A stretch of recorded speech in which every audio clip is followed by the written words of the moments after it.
14ª semana do tempo comum, sexta-feira, memória de Santa Paulina do Coração Agonizante. Do Evangelho de Jesus Cristo segundo Mateus.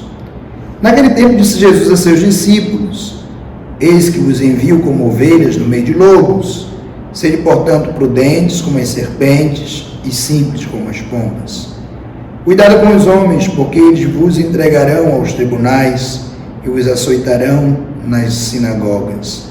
Vós sereis levados diante de governadores e reis por minha causa, para dar testemunho deles e das nações. Quando vos entregares, não fiquei preocupado com o que falar ou com o que dizer. Então, naquele momento, vos será indicado o que devereis dizer.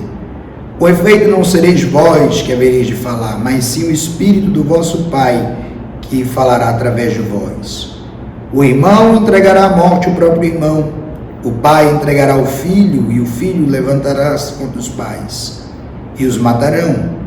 Vós sereis odiados por todos por causa do meu nome, mas quem perseverar até o fim será salvo. Quando vos perseguirem numa cidade, fugi para outra. Em verdade vos digo, vós não acabareis de percorrer as cidades de Israel, até que venha o Filho do Homem. O reino de Deus é uma urgência pela qual aquele que é enviado deve lutar. Não é um testemunho de si mesmo, não é um testemunho planejado. O reino de Deus não é um discurso.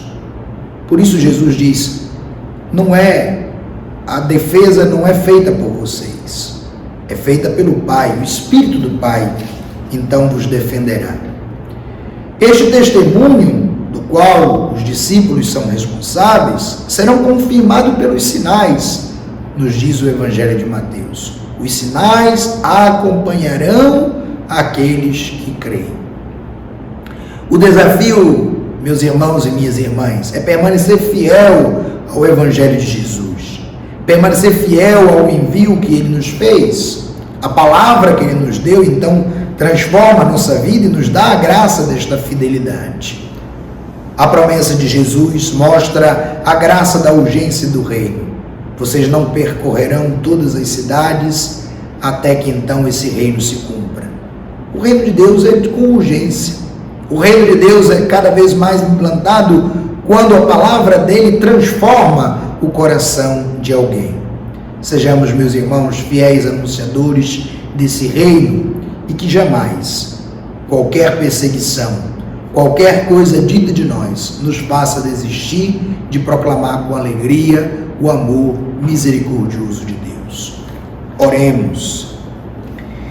Deus eterno e todo-poderoso, que conduziste Santa Paulina pelo caminho da santidade, através das provações, do trabalho humilde e da oração constante. Concedei-lhes por sua intercessão suportar com fortaleza os sofrimentos de cada dia e servir com generosidade os mais necessitados. Por Cristo nosso Senhor. Amém. Que Ele nos abençoe, em nome do Pai, do Filho e do Espírito Santo. Amém.